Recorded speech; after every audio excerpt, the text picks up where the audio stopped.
Carolina. Oi, Carol. Tudo bem? Posso dar... Boa tarde. Eu posso dar início, então? Pode sim, já iniciei a gravação. Tá.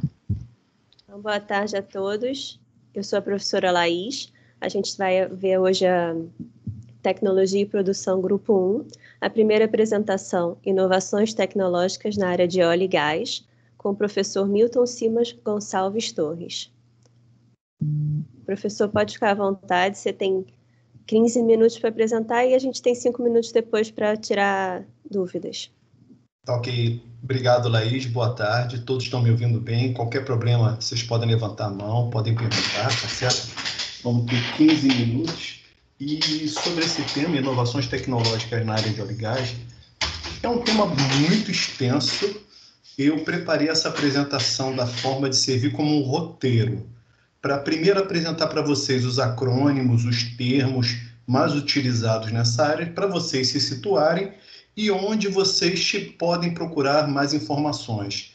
Essa apresentação eu vou compartilhar aqui, né, nessa sala, no chat, na forma de arquivo em PDF, assim que eu acabar a mesma, tá certo? Então, assim que eu acabar a apresentação, já tenho o arquivo em PDF, eu vou fechar e vou compartilhar aqui, tá? Porque na mesma, eu tenho os links, eu tenho as referências que eu vou utilizar. Então, vamos começar. O nosso objetivo é apresentar, né, alguns processos, tecnologias na área de óleo e gás que vão estar presentes no século XXI. A gente, o petróleo, o óleo e o gás, né, apesar de toda o que existe ao redor deles, como uma tecnologia poluente, a gente vê que o mesmo ainda tem, principalmente o gás, que é uma energia muito mais limpa, alguns dos produtos que vêm do petróleo, e como o carvão, que era a fonte de energia no século XVIII e XIX, até hoje existe de modo considerável. Então, ele vai continuar por um bom tempo ainda na indústria e na sociedade de um modo geral. Então, um dos focos dessa pesquisa no século XXI é como fazer o mesmo menos poluente, com menos impacto à natureza, como é que nós podemos dar inovação para que o processo dos seus ativos seja mais ágil, seja em menos tempo, seja utilizando menos recursos, possa produzir menos resíduos, tá? Esse é o foco da nossa apresentação. Então, a gente dividiu em 6 etapas, as 5 primeiras são bem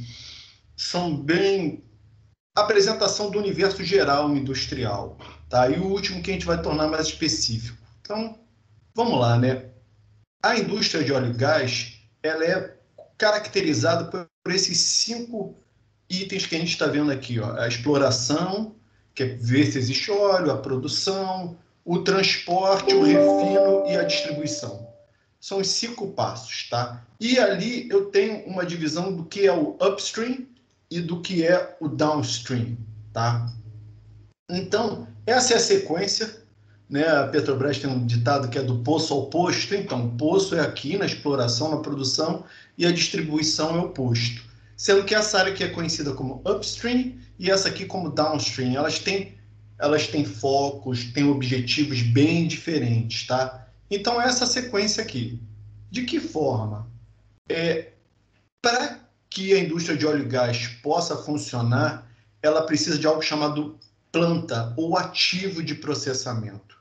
Seja uma plataforma de petróleo, seja um terminal de gaseificação, seja uma refinaria, seja um polo petroquímico, ele é um ativo.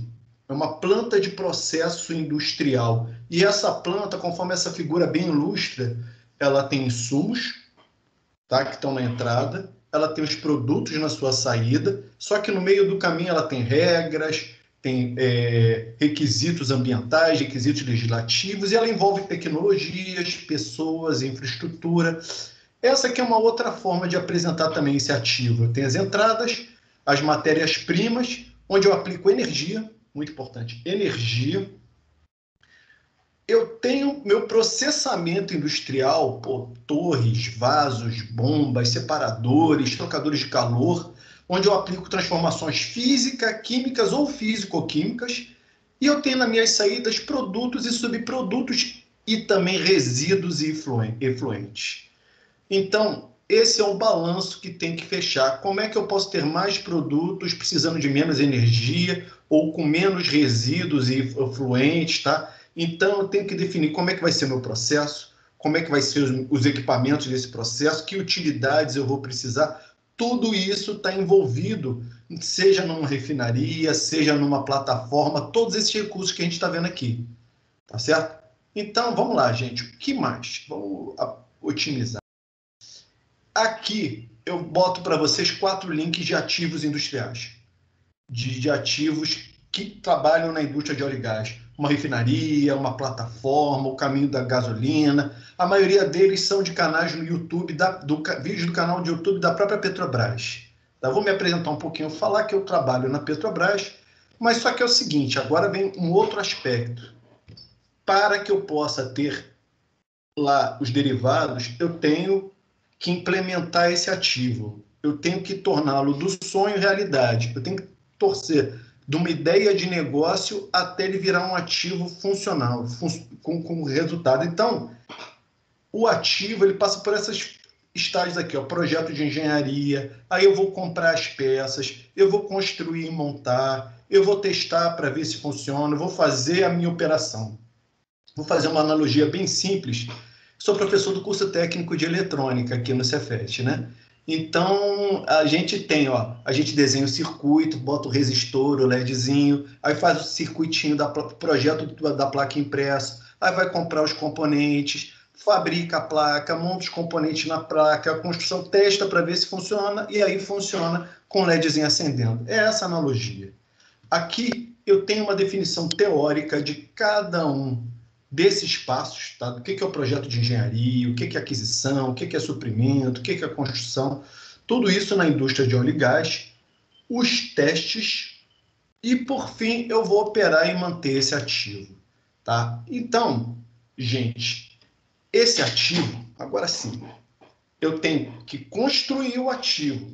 Tá pronta a plataforma, tá pronta a refinaria, a planta de processo, eu tenho que operá-lo. De que forma? De forma segura, reduzindo a necessidade de manutenção, não permitindo, minimizando ao máximo poluição e efluentes, garantindo uma maior eficiência energética, tá certo? Tudo isso tem que ser feito de modo inteligente, tá? Eu tenho que garantir que o meu ativo funcione de um modo ótimo. E aí é que a gente vai entrar no seguinte, olha, o que tem de diferente do século XXI para o século XX? Uma coisa chamada dado, informação.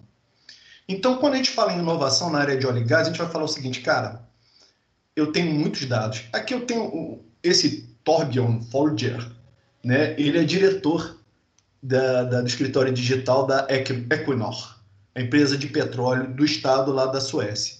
E ele dá aí, ó, eles hoje em dia trabalham com 26 petabytes. Então, aqui, quilo, mega, giga, tero, peta. Então, a quantidade de informação que eu tenho hoje numa planta, mas que dados são esses? São os dados do projeto de engenharia, os dados da operação, os dados de temperatura, de venda, de transporte. Gente, todos os dados a gente tem hoje em dia porque os processos estão digitalizados. Gente, olha a quantidade de dados que um simples celular é capaz de gerar. Gente, então olha só, as plantas têm muita informação. E aí eu tenho esse joguinho de palavras aqui, ó. Eu vou utilizar recursos como machine learning, inteligência artificial, reconhecimento, cloud computing, networking, sistemas integrados. Aí começam as verdadeiras inovações da indústria de óleo e gás, com duas vertentezinhas, 2 pezinhos. Um muito falado, que é o Digital Twin, é o gêmeo digital. Tá? Então, aqui eu tenho 2 plataformas, uma real e a outra representada em dados. Tudo aquilo. E eu digo primeiro, quem nasceu primeiro, o ovo ou a galinha? Aqui é fácil, o Digital Twin nasce primeiro. Eu faço o projeto de engenharia da minha plataforma todo virtual primeiro, tudo no banco de dados. E depois eu começo a construir. Então, a inovação digital nasce aqui, ó. o Digital Twin nasce antes do real. Tá? Eu começo a imaginar, porque não existe nada que seja fruto da tecnologia, celular, bonequinho, o que for, tudo antes foi pensado pela mente humana. O que é real, no nosso caso, no ativo de óleo e gás, foi pensado digitalmente por um projeto digital. E o que isso leva? Isso leva ao Data Centric. Esse link aqui eu recomendo com muito carinho na nossa colega Paula Bordeira. Ela escreve como as empresas do século XX vão para o século XXI na forma de datacentrismo.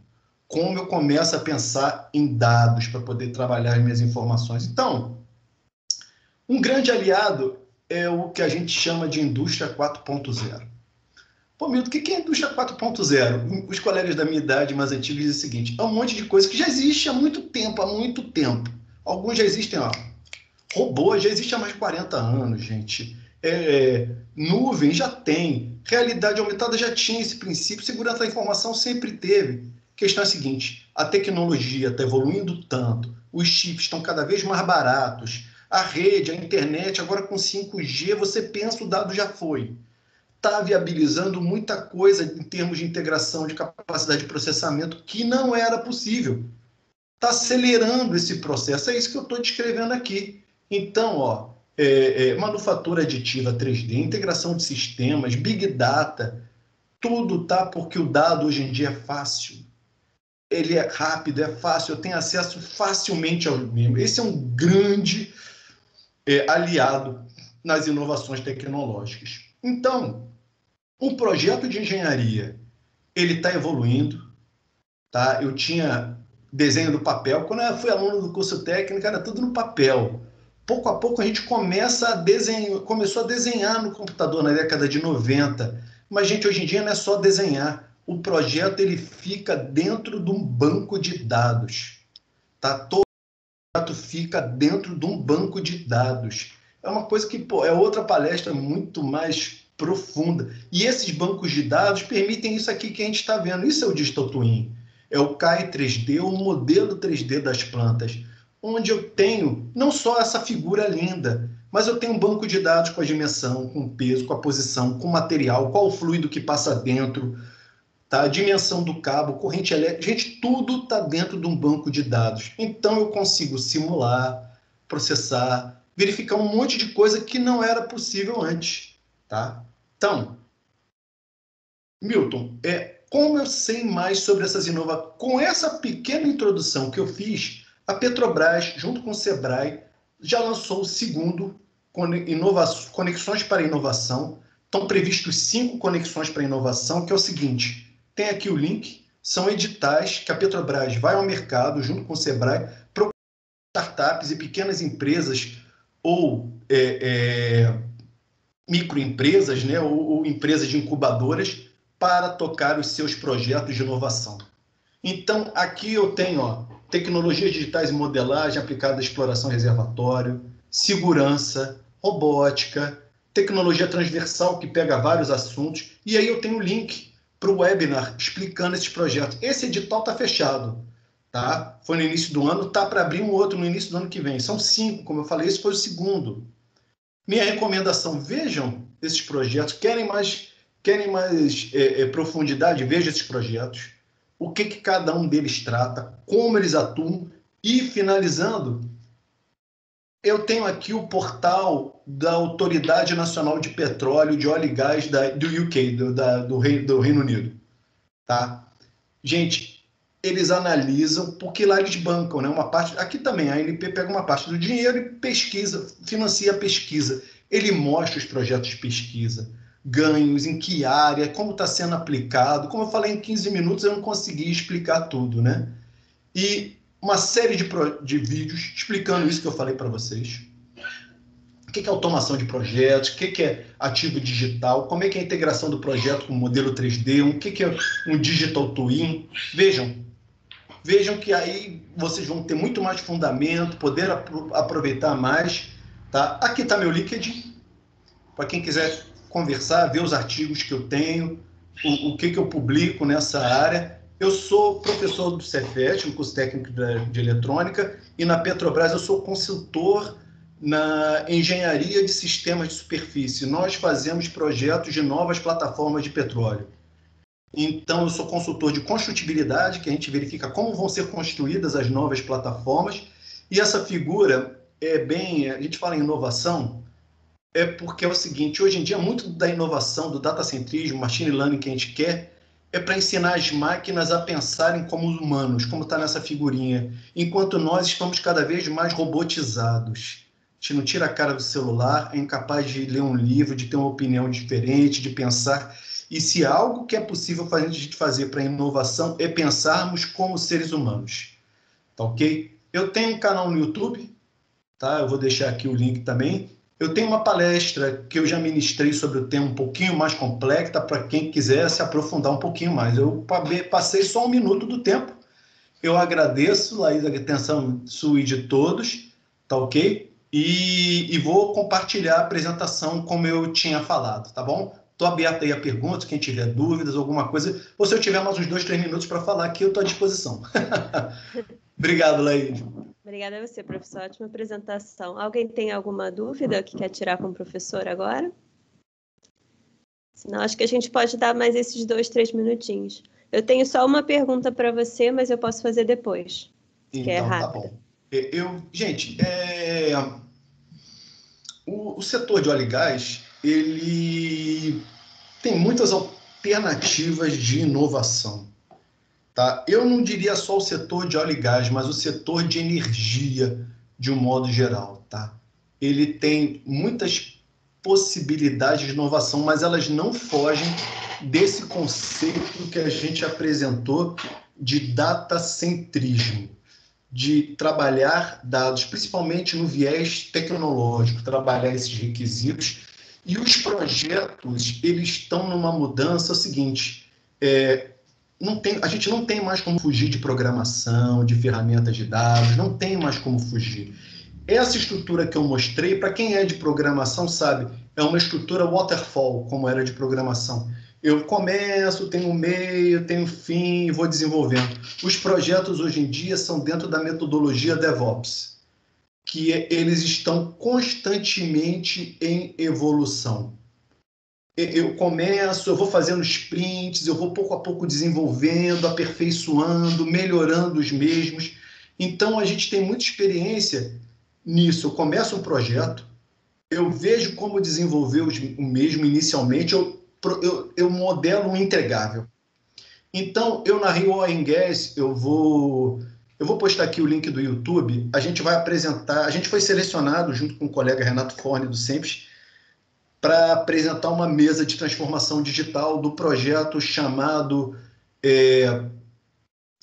Multivisão, Sistema Multivisão, onde a gente está fazendo tudo isso. O Sistema Multivisão, a gente pegou os nossos problemas atuais no desenvolvimento de projetos do Digital Twin, o que a gente queria, e a gente foi junto com a FMG, com o Verlab da UFMG, desenvolvendo pouco a pouco as soluções e implementando as mesmas. Pena que a Rio Oil & Gas, vocês como alunos podem se inscrever gratuitamente. Eu vou postar aqui o link, tá, da Rio Oil & Gas, onde vocês possam se inscrever, tá? E vou postar aqui o link desse trabalho que a gente vai apresentar. É na sexta-feira que vem, tá? No primeiro horário, a gente vai estar apresentando o trabalho, o Sistema Multivisão, dentro da mesa técnica de transformação digital, tá bom? Eu já postei aí o trabalho, tá bom? E eu acho que não tem mais nenhuma dúvida, eu fico à disposição aqui e eu agradeço a oportunidade, gente. Obrigado, Laís. Vou fechar aqui a câmera e o microfone para a gente passar para o próximo trabalho.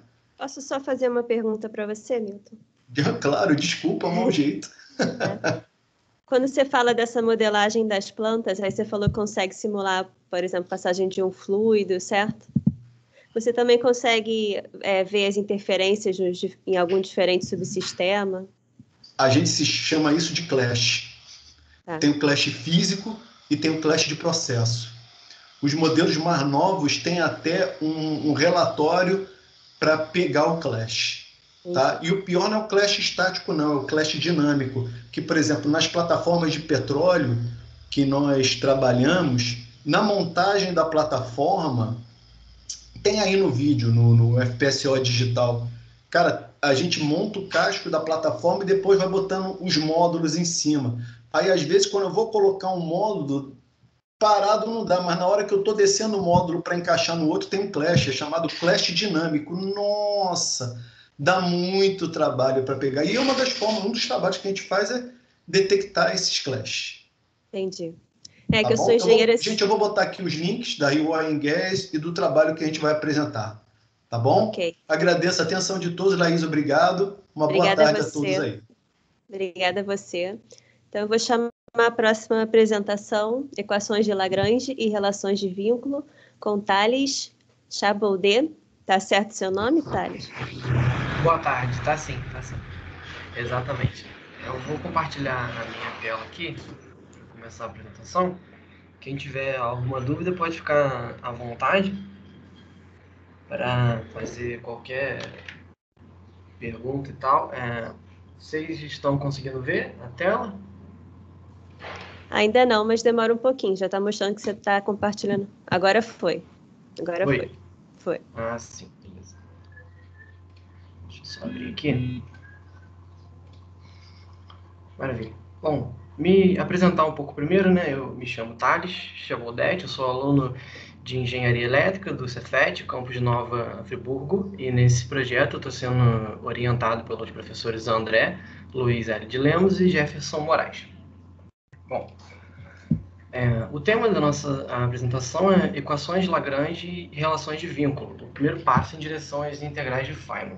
Bom, aqui nesse slide está um pouco do que eu vou apresentar aqui para vocês. Primeiro eu vou falar um pouco sobre o cronograma do projeto.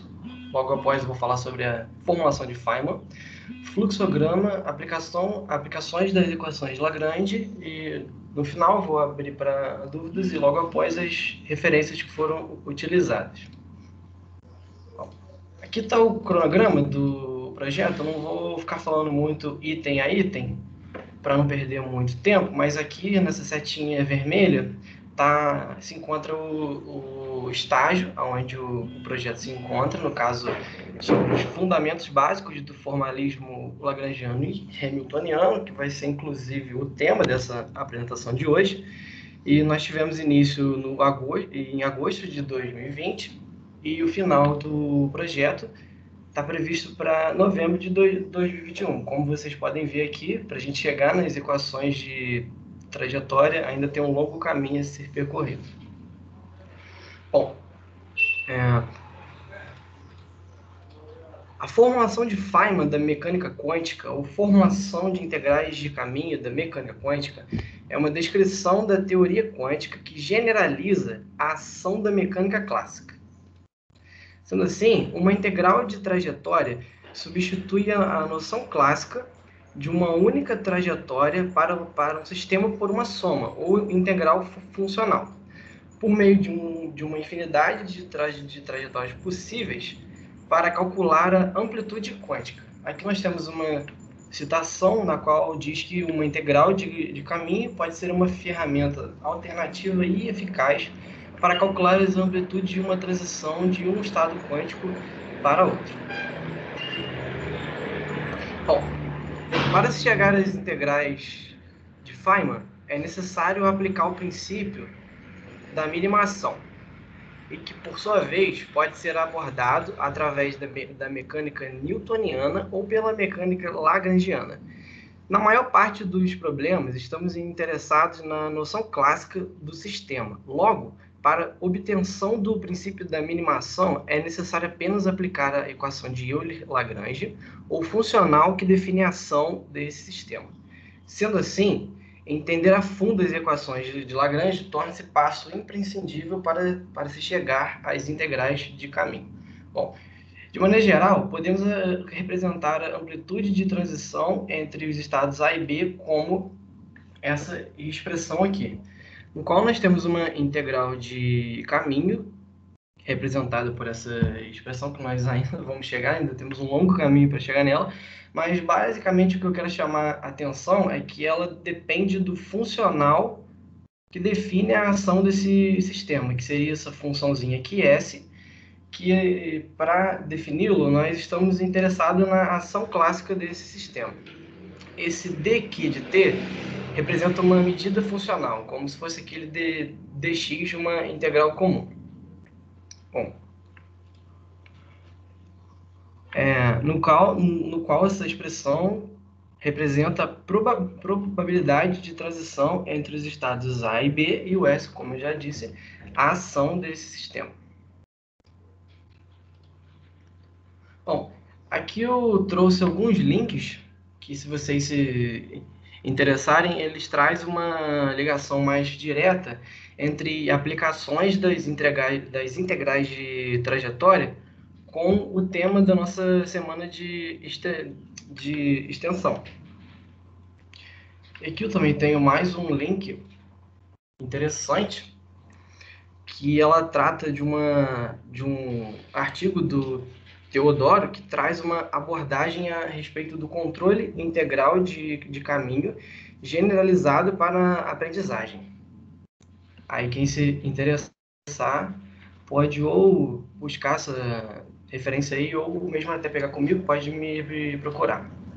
Bom, passando agora para o fluxograma, eu vou começar falando sobre os princípios da mecânica newtoniana de uma forma bem breve. Bom, para descrever um sistema pela mecânica newtoniana, a gente precisa fazer uma representação desse sistema num diagrama de corpo livre. Assim, nós precisamos descrever as forças envolvidas e, através da segunda lei de Newton, a gente consegue escrever a aceleração e, assim, as equações de movimento em função das forças aplicadas e da massa desse sistema, e através de processos integrativos, nós conseguimos chegar também à velocidade desse sistema e também na posição a qualquer instante de tempo. Sistemas mecânicos sujeitos a restrições, chamados vínculos de natureza geométrica ou cinemática, ocorrem com mais frequência do que imaginamos. Nessas situações, a formulação newtoniana revela-se inconveniente e anti-econômica, pois exige o uso de variáveis redundantes nas quais as forças de vínculo aparecem de forma explícita.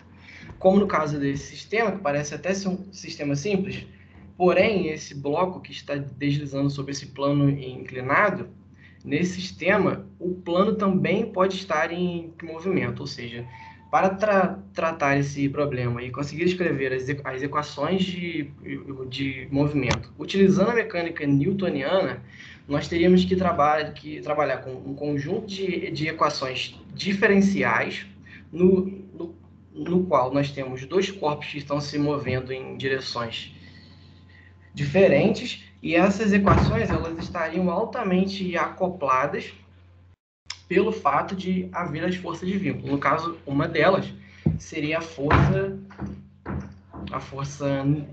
normal que o plano inclinado exerce sobre esse bloco que está deslizando. Falando sobre vínculos agora. Bom, os vínculos são restrições de natureza geométrica ou cinemática que limitam a priori o movimento de um determinado sistema mecânico. Os vínculos, por sua vez, podem ser holônimos ou não holônimos. Como nessa máquina aqui de Etheusio, nós temos as duas trações como essas forças de vínculos, no qual elas são responsáveis por limitar o movimento desse sistema.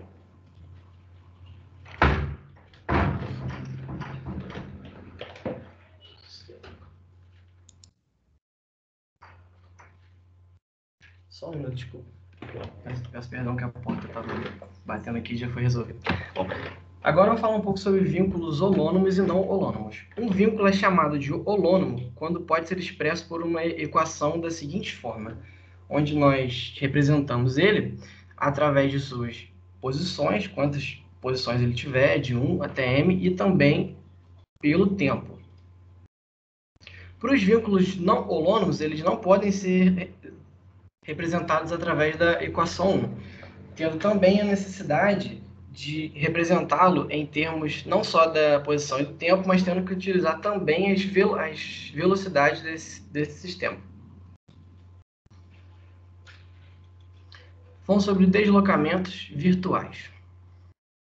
Existe uma infinidade de configurações possíveis num dado instante t para um sistema mecânico sujeito a vínculos. Logo, são chamados de virtuais os deslocamentos infinitesimais de cada partícula que leva de uma configuração possível a outra infinitesimalmente próxima. O trabalho realizado pela força de vínculo por ocasião de um deslocamento virtual da partícula é nulo, mesmo que a superfície esteja em movimento, diferentemente do trabalho realizado durante um deslocamento real, que não é necessariamente zero. Na maioria dos casos fisicamente interessantes, o trabalho virtual total das forças de vínculo se anula. Portanto, torna-se interessante nos limitar sem perda significativa de generalidade a consideração de que problemas nos quais o trabalho virtual total das forças de vínculo se anula. Princípio de D'Alembert. O princípio de D'Alembert constitui um método de escrever as equações de movimento exclusivamente em termos das forças aplicadas, cuja dedução é explorada no fato de que o trabalho virtual das forças de vínculo é nulo. Coordenadas generalizadas. Em sistemas holônimos, é possível introduzir um certo número n de variáveis independentes, denotadas genericamente de Q1 até Qn e denominadas coordenadas generalizadas. De sorte que nós temos que respeitar as seguintes condições. O vetor posição de cada partícula é determinado univocamente em cada instante pelos valores dos Q', e também os vínculos supostos todos da forma 1, ou seja, holônimos, são identicamente satisfeitos se expressos em termos dos Q' também. Bom, das 3 n coordenadas possíveis, de x1, y1 até xn, ynnzn, apenas n igual a 3 menos p podem ser tomadas como independentes entre si, e que o sistema possui n graus de liberdade. Então, é possível introduzir coordenadas generalizadas de Q1 até Qn, das quais nós ficamos com a seguinte expressão, onde nós conseguimos escrever a posição em termos das coordenadas generalizadas e do tempo, no qual o índice i pode variar de 1 até n. Falando agora sobre as equações de Lagrange, o lema fundamental do cálculo das variações mostra que resolver as equações de Lagrange é equivalente a encontrar o caminho que minimiza o funcional ação, uma quantidade que é a integral da função de Lagrange L no tempo. Bom, dado um conjunto de coordenadas generalizadas, dadas pelos QIs, para descrever o sistema físico estudado, a lagrangiana de qualquer sistema o caracteriza de forma unívoca e pode apresentar as seguintes dependências funcionais.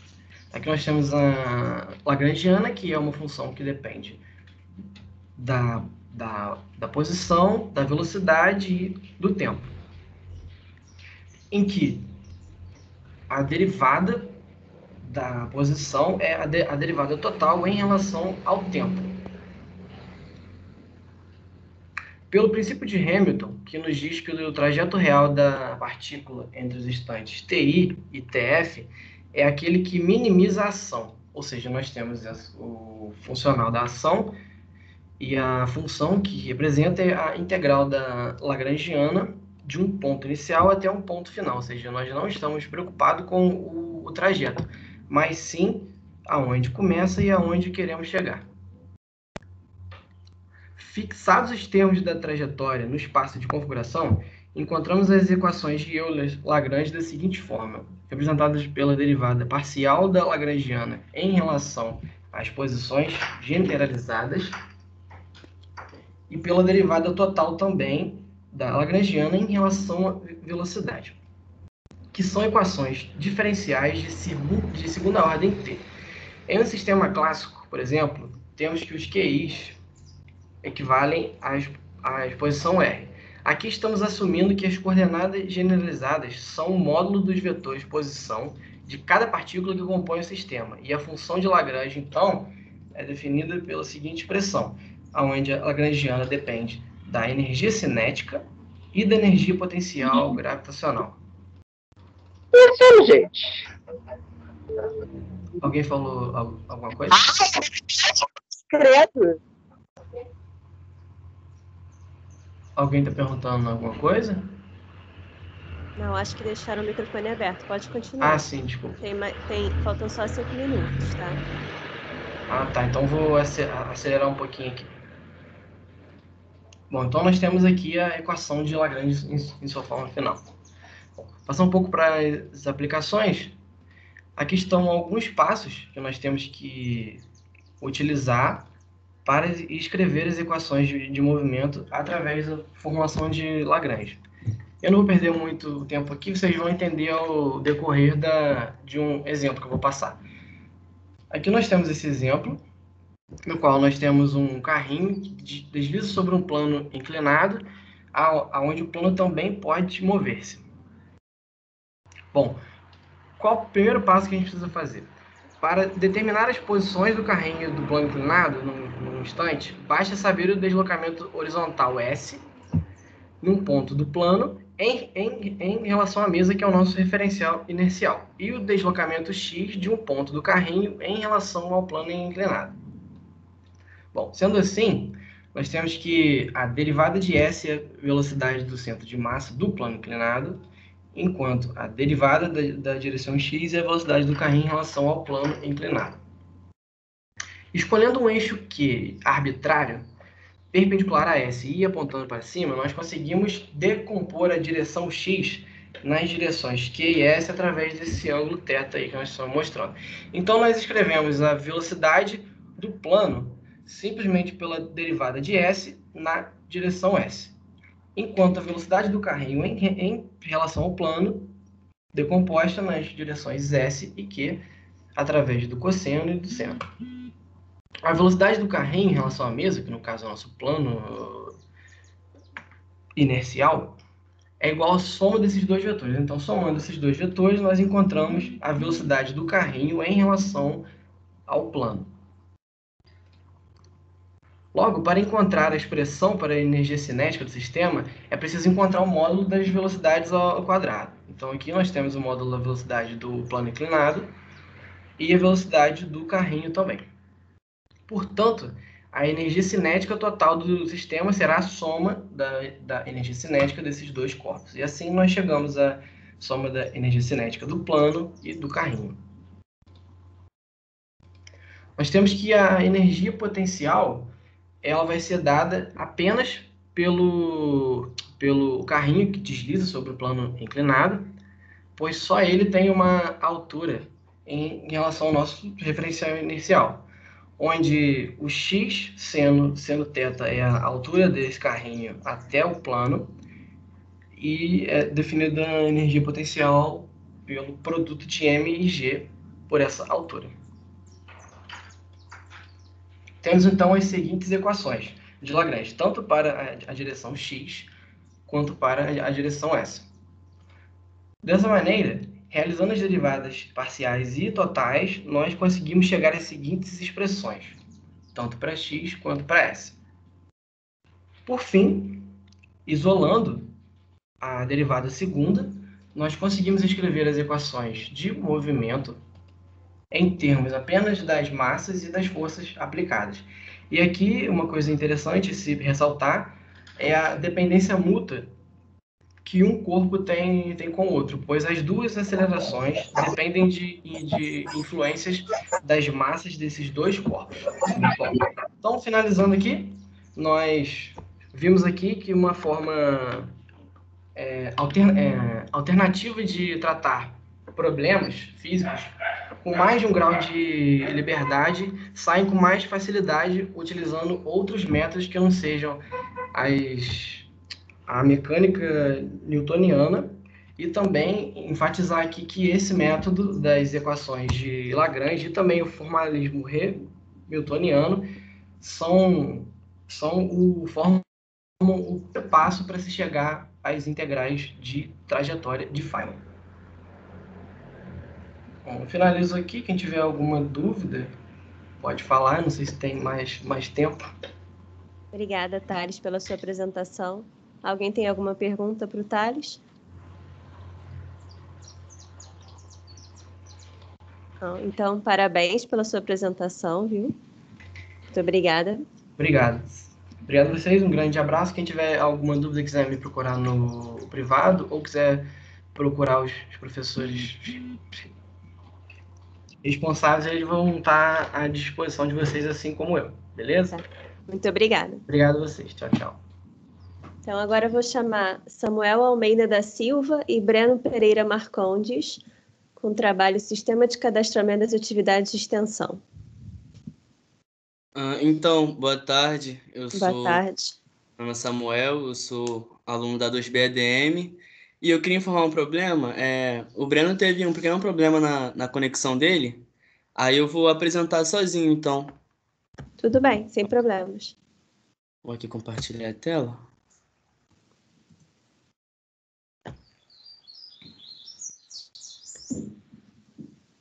Tá aparecendo aí? Tá carregando. Agora foi. Ok. Mas está aparecendo... Tá, você vai apertar para apresentar? Sim, Tá. eu vou apresentar agora. Então, vou falar um pouco sobre o cadastramento das atividades de projeto de extensão, né, que resumindo... Não, primeiro, né, tem o primeiro autor, o Sandro Melos Gambato, segundo autor, a Márcia Regina, que são servidores do DEAC. Eu e o Breno, nós somos estagiários do DEAC. E, enfim, o primeiro resumo. A extensão sempre esteve presente na instituição do Cefet e desenvolvida nas formas de, primeiro, ação, sendo a menor unidade de classificação da extensão e pode ser realizada isoladamente ou estar vinculada a projeto, atividade ou programa de extensão. Segundo, projeto e atividade. A atividade é o conjunto das ações desenvolvidas em um período limitado de tempo, sendo ambos de caráter educativo, social, cultural, científico e tecnológico, e também podem ser realizadas isoladamente ou estarem vinculadas a programa de extensão. E, por último, o programa, que é o conjunto de atividades ou projetos de caráter institucional com diretrizes claras e voltadas a um objetivo comum. Licença. Tá me ouvindo? Breno, voltou? Tá me ouvindo? Sim. Sim. Voltei. Desculpa que minha internet caiu na hora que estava acabando a outra apresentação. Eu consegui voltar agora. Apresenta o slide 2, então. Samuel, Apresenta pode o slide seguir aí. Pode seguir com a sua parte. Peço perdão a todos. Então. Vamos à introdução. Desde 2012, as atividades de extensão ganharam uma força que ajudou a alavancar e a divulgar a extensão por todo o sistema do Cefet.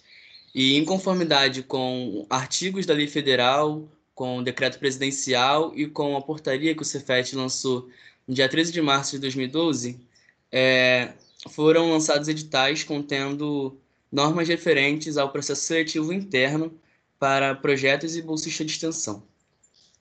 As atividades de extensão desenvolvidas atendem estudantes da educação superior, do ensino técnico, do ensino médio e pós-médio do sistema do Cefet do Rio de Janeiro, e também atende estudantes da comunidade externa, com o objetivo de ampliar e fortalecer a interação da instituição.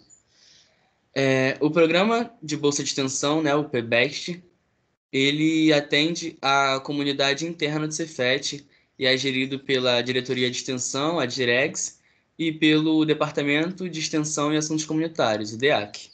E eles são coordenados por servidor docente e servidor técnico administrativo, sendo em todas as unidades do Cefet de forma sistêmica. No momento, nós do DEAC estamos com um sistema em fase de teste. Esse sistema se chama SUAP, que significa o Sistema Unificado de Administração Pública. E esse sistema foi criado pelo Instituto Federal de Educação, Ciência e Tecnologia do Rio Grande do Norte, o IFRN, e logo após ele foi emprestado, né, para que outras instituições possam utilizá-lo também.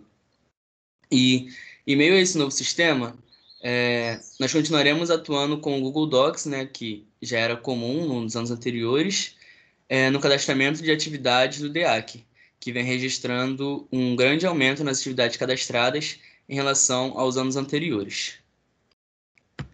Agora é com o Breno. Falando um pouco de números agora, esses são os dados de atividades de extensão cadastradas no DEAC, desde 2015. Nesse gráfico aí, a barra verde são os projetos com bolsa, que teve uma alta no último ano em relação aos anos anteriores. A barra azul é o número total de atividades que aconteceram no Cefet, né, e que foram cadastrados no DEAC. Também teve uma crescente no último ano. E já a barra vermelha, que é os projetos sem bolsa, o último ano teve uma média, continuou com a média dos últimos 5 anos. Então, outro ponto importante necessitado é a criação do termo de aluno voluntário, que foi adotado a partir de 2015 e é um termo que permite equiparar os projetos com e os projetos sem bolsa. Trata-se de um termo para cadastro dos alunos atuantes em projetos de extensão que não fazem jus à bolsa. E aí está o exemplo do termo de aluno voluntário, né? Sendo essa primeira parte dados pessoais do aluno em questão, enfim. Agora o próximo slide, de novo com o Breno. Então, esse é o gráfico de alunos envolvidos em atividades com bolsa e sem bolsa. Pode-se ver claramente um crescimento exponencial do último ano em relação entre 2015 e 2018, principalmente em relação à participação de voluntários nas atividades com alunos voluntários, né, que só existe desde 2016. Enfim, partindo para as considerações finais, com o aumento da visibilidade dos projetos de extensão, devido aos esforços da Direx e do DEAC, o número de projetos inscritos ultrapassam as bolsas de extensão disponibilizadas. O DEAC tem incentivado os servidores docentes e técnicos administrativos na apresentação de projetos, contemplados ou não por bolsa de extensão, o que vem ultrapassando o quantitativo de bolsistas, aumentando muito os alunos voluntários, assim como o Breno disse. Bom, a apresentação, né, é uma apresentação bem curta mesmo, só para deixar claro mais ou menos como funciona o processo de cadastramento e tudo, e é basicamente isso. Tá mutado, seu microfone está desligado. Desculpa, esqueci. Muito obrigada pela apresentação, Samuel e Breno. Ok, obrigado. Alguém tem alguma pergunta para eles? Vou fazer uma pergunta, então. No slide que vocês colocaram as barras, os gráficos, acho que no ano 2018, se eu não me engano, só está contabilizado até junho. Vocês sabem o porquê? Sim, é que os dados depois de julho, ocorreu um problema que eles foram apagados do sistema. Então, eles contabilizados até os dados de julho. Foi a explicação que a gente recebeu, já que a gente não estava nessa época, né? Sim. Porque isso pode atrapalhar essa análise, né? Que vocês falaram que foi crescendo de ano a ano, mas, na verdade... É verdade. Sim. Ok. Obrigada, meninos. Parabéns pela apresentação. Agora vamos chamar, então, Antônio Vitor de Souza Basílio, José Antônio Fontes Carvalho, Ribeiro Rodrigues e João Terêncio Dias, com a apresentação Os Fundamentos, o Estado da Arte e os Desafios da Comunicação Quântica. Boa tarde. Boa tarde. Deixa eu compartilhar aqui a tela.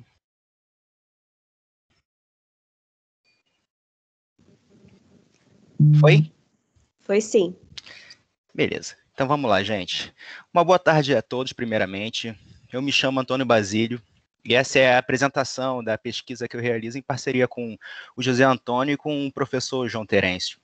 Nessa apresentação, eu irei introduzi-los à tecnologia quântica, as suas vantagens em relação à nossa tecnologia, né? Apresentar os algoritmos quânticos e apontar possíveis aplicações nas próximas gerações de internet móvel, como o 5G e as futuras que virão. Bom, mas primeiramente, o que é tecnologia quântica? Como o próprio nome já diz, ela baseia-se nos princípios da física quântica.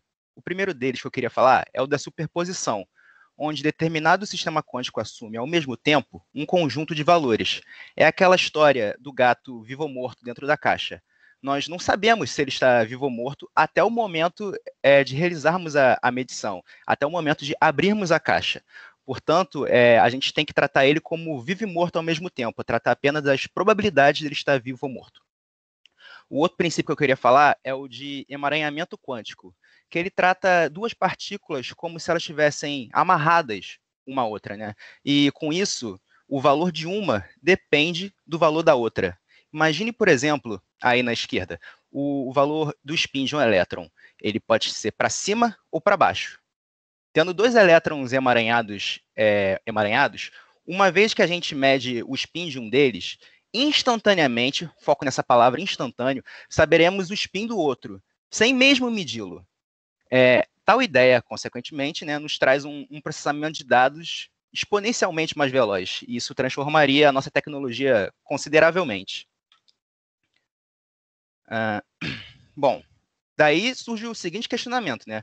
Se duas partículas emaranhadas e quando eu meço o valor de uma, automaticamente a outra assume o outro valor, isso quer dizer que se eu tivesse dois elétrons emaranhados, por exemplo, um aqui na Terra e outro em outra galáxia, quer dizer que ao medir o valor do terrestre, o localizado em outra galáxia receberia essa informação mais rápido que a velocidade da luz?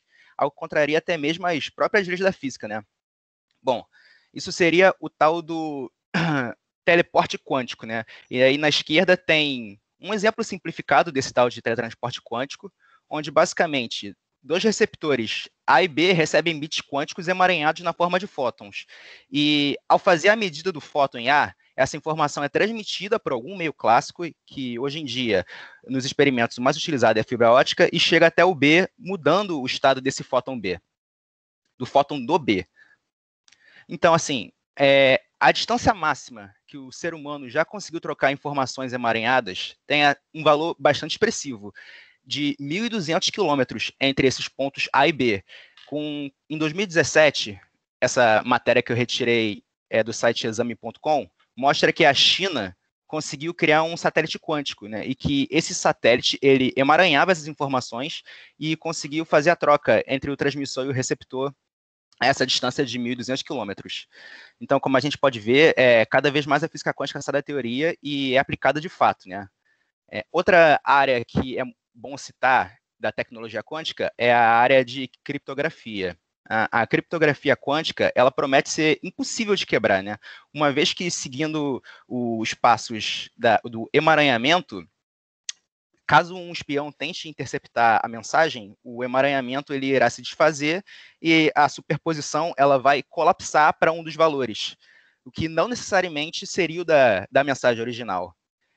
Inclusive, houve um grande investimento nessa área na Suíça, né, com alguns bancos suíços e até mesmo comissões eleitorais testando essa nova tecnologia de criptografia para uma segurança maior.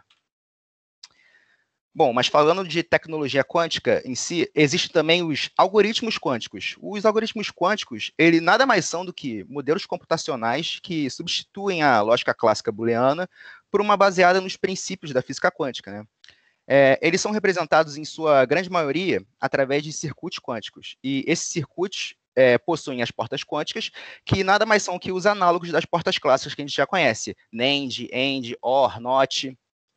E a vantagem desses tais algoritmos é que eles já podem ser aplicados em meios de transmissão clássicos, ou seja, rodar em computadores clássicos, e assim reduzir a complexidade do seu análogo clássico, né? Um exemplo que eu vou mostrar agora, de maneira simplista, né, seria o algoritmo de Grover, que é aplicado à procura em banco de dados. Bom, esse gráfico aqui que eu plotei foi apenas para exemplificar como o qubit, que seria o bit quântico, é capaz de armazenar apenas com algumas dezenas deles uma quantidade absurda de bits, né, na função de 2 elevado a n bits.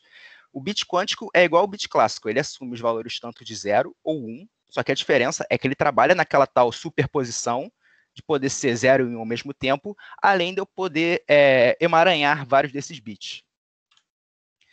Aqui, imagine, por exemplo, uma tabela de 0 a 7 representados em binários.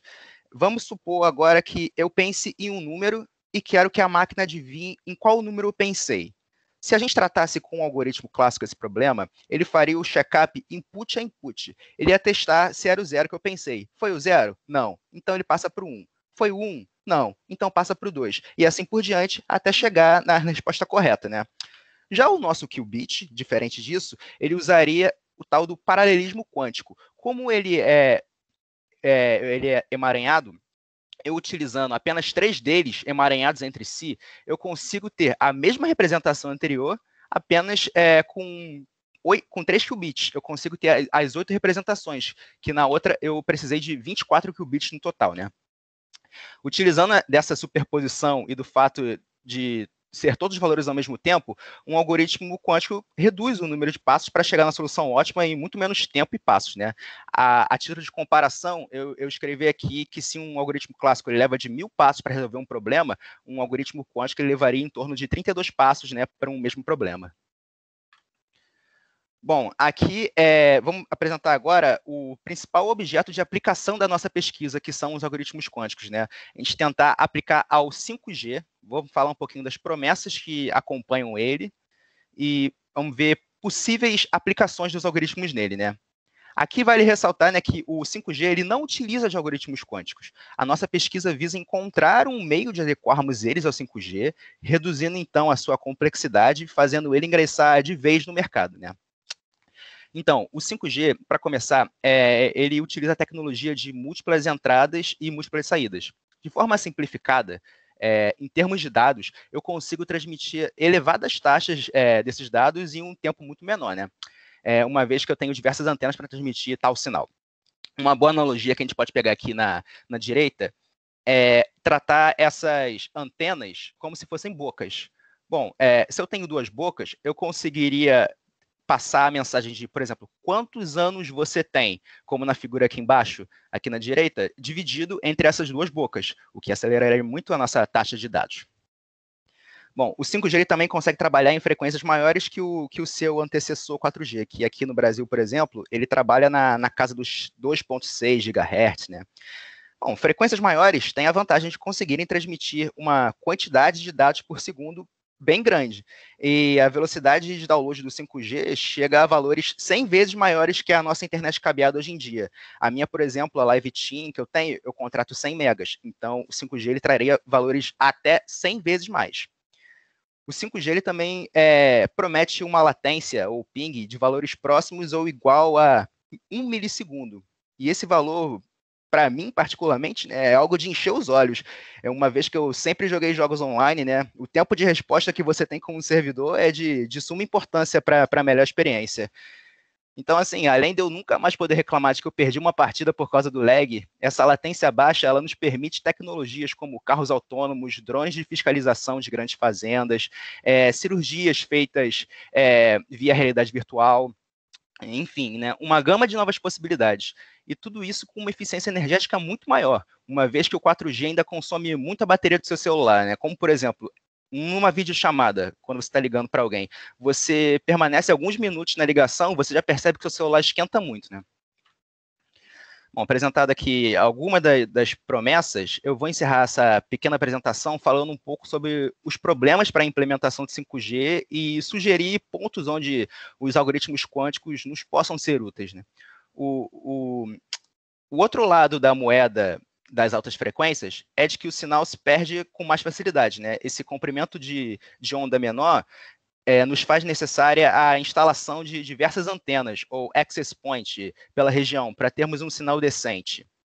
E também a implementação desses tais sistemas MIMOS é bem complexa, e os algoritmos de estimativa de canal de redução de erro, como, por exemplo, os algoritmos baseados em MMSE, são de complexidade computacional bem elevada, né? Aí a aplicação dos algoritmos quânticos nessa área de redução do erro pode ser útil, não só para o 5G em si, mas também para consolidar o que deve ser a tecnologia que vamos utilizar no 6G em diante, algoritmos quânticos. Então, assim, eu encerro essa apresentação com o seguinte questionamento. Até onde que a gente vai conseguir cumprir as promessas que a gente fez para o 5G?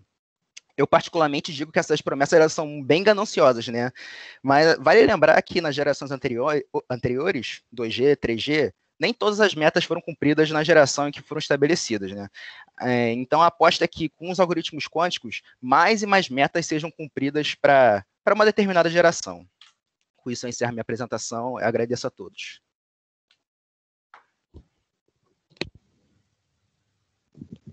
Muito obrigada, Antônio. Excelente a sua apresentação. Dá para ver que você gosta mesmo do que você está falando.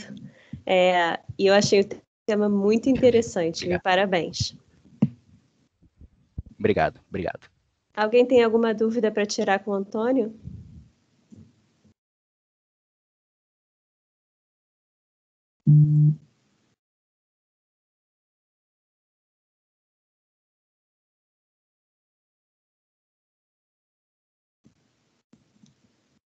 A Carolina mandou aqui no chat para a gente a lista de presença, certo?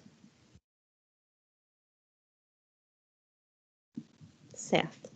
Então, para vocês preencherem, tá? Se ninguém tem nenhuma coisa a acrescentar agora, eu gostaria de parabenizar todos os apresentadores, foi uma sessão muito boa, aprendi muito hoje, e desejar a todos vocês uma boa semana e dar por finalizada, então, essa nossa sessão.